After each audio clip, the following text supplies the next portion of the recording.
खोल किया पूछिए क्या बोलना मॅडम. तुम्हाला काय होत होतं, म्हणजे आधी काय आजार होत होता? की पोट ह्या बाजूला होतं. आता जर वयस मला हे कमी आल्यासारखं वाटतं. म्हणजे आधी खूप त्रास होत होता का? म्हणजे सारखं टोचल्यासारखं. आणि तुम्ही इथे कसं काय आले, म्हणजे कोणी सांगितलं तुम्हाला?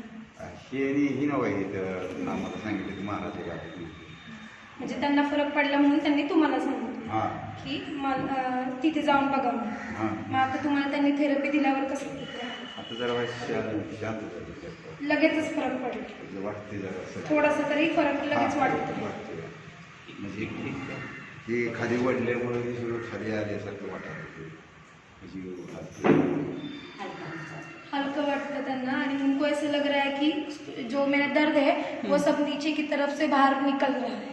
जो पेट में इस साइड में दर्द था वो अभी हल्का धीरे धीरे नीचे की तरफ से बाहर निकल रहा है, ऐसे उनको महसूस हो रहा है। अभी दर्द नहीं है, पहले जो था पेट में बता रहे। हाँ सारखं म्हणजे टोचल्यासारखं जैसे कोई चीज चुभ रही है अंदर, ऐसे लगता था उनको। आपण बी सुद्धा आम्ही बघत होतो चोळा लावून. अभी नहीं है।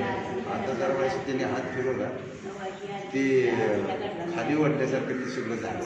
मतलब नीचे उतर रहा है और फिर बाहर निकल रहा है, ऐसे लग रहा है उनको। असं वाटायला लागलं. उन्होंने ऐसे हाथ फिराया ना, तो हाथ फिराने से चीज दर्द जो भी था असं हात फिरवल्यावर असं